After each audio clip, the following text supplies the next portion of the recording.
It has been a startling week in Syria. Events have moved so fast with such dramatic twists and turns that it has been hard to take a breath and work out what really happened, why, and what does it mean.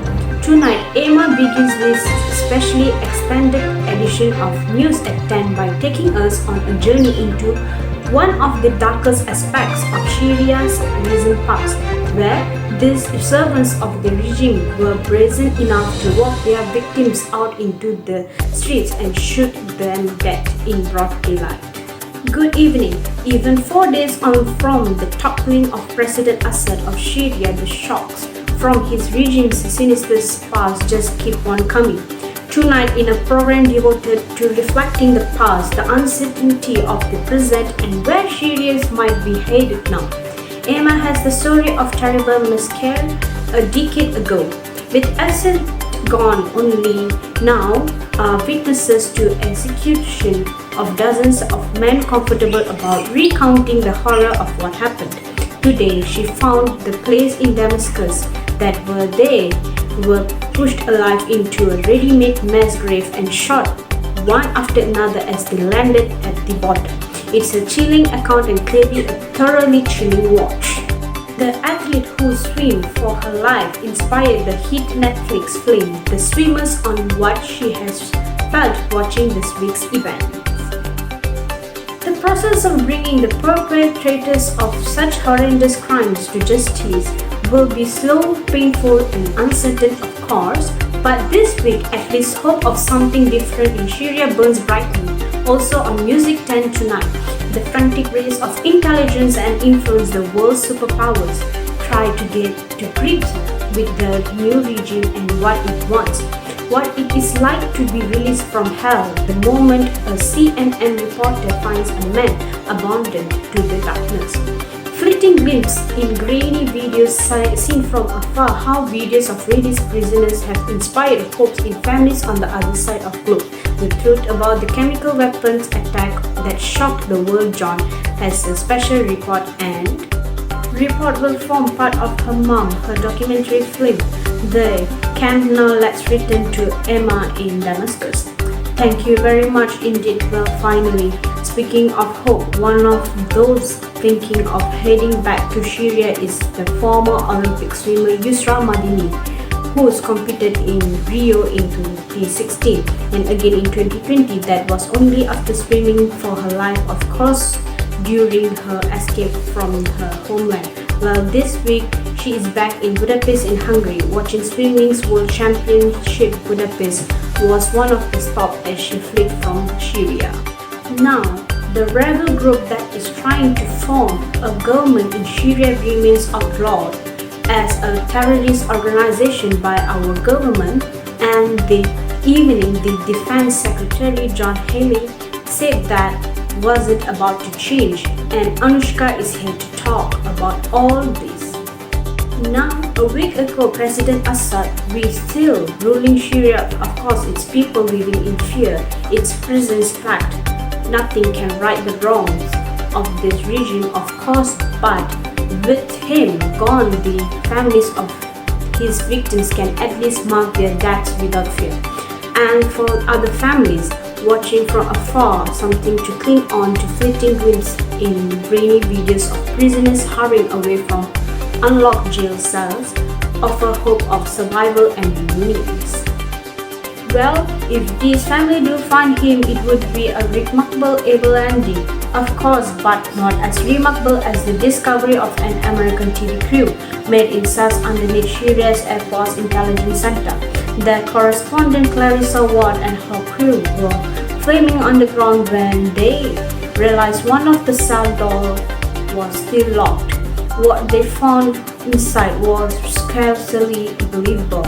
All the attacks by President Assad's force on his own people had been going on for 2 years when the world woke up to his use of chemical weapons on the outskirts of Damascus in August 2013. More than thousands of people were killed on a single day in gas attacks. One target was the suburb of Ghouta. As we heard today, the desire for justice there is as strong as ever. After what happened in places like Ghouta, it is obviously not surprising that Syria's civil war created one of the largest ever movement of people, almost half of the 22 million living there before the fighting started fled. Millions crossed into Syria's neighbors Lebanon, Jordan, Turkey, but for some that was not the end of the journey. Many traveled onwards to Europe. Hundreds of thousands of people made the often perilous journey across the continent in the hope of finding sanctuary. For many, their route took them through Greece as it peaked in 2015. The arrival of some 850,000 people was recorded often on flimsy boats. Well, for refugees in Greece or wherever Syrians have sought safety, what are they likely to find if they do decide to return home? Chloe has been finding out what remains of what they left behind. So Chloe, well, after 14 years of civil war, many of Syria's once beautiful cities have changed beyond all the recognition. Places like Aleppo, the heart of the conflict, at its peak reduced to little more than ruins.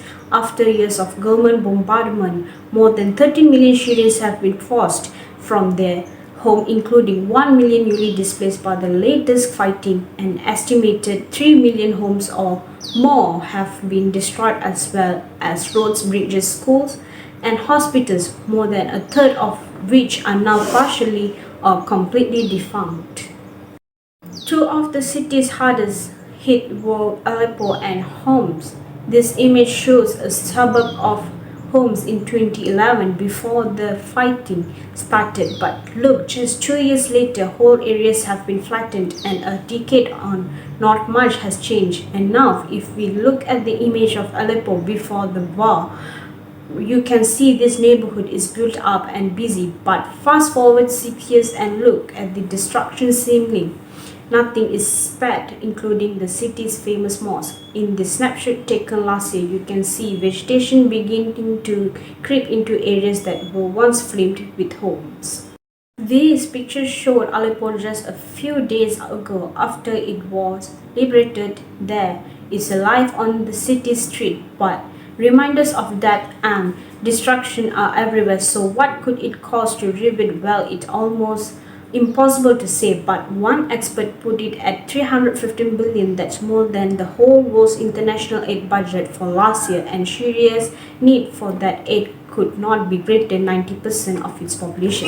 Now relies on some form of humanitarian assistance. The situation that particularly dire in the northwest of the country, which was also hit by a devastating earthquake last year.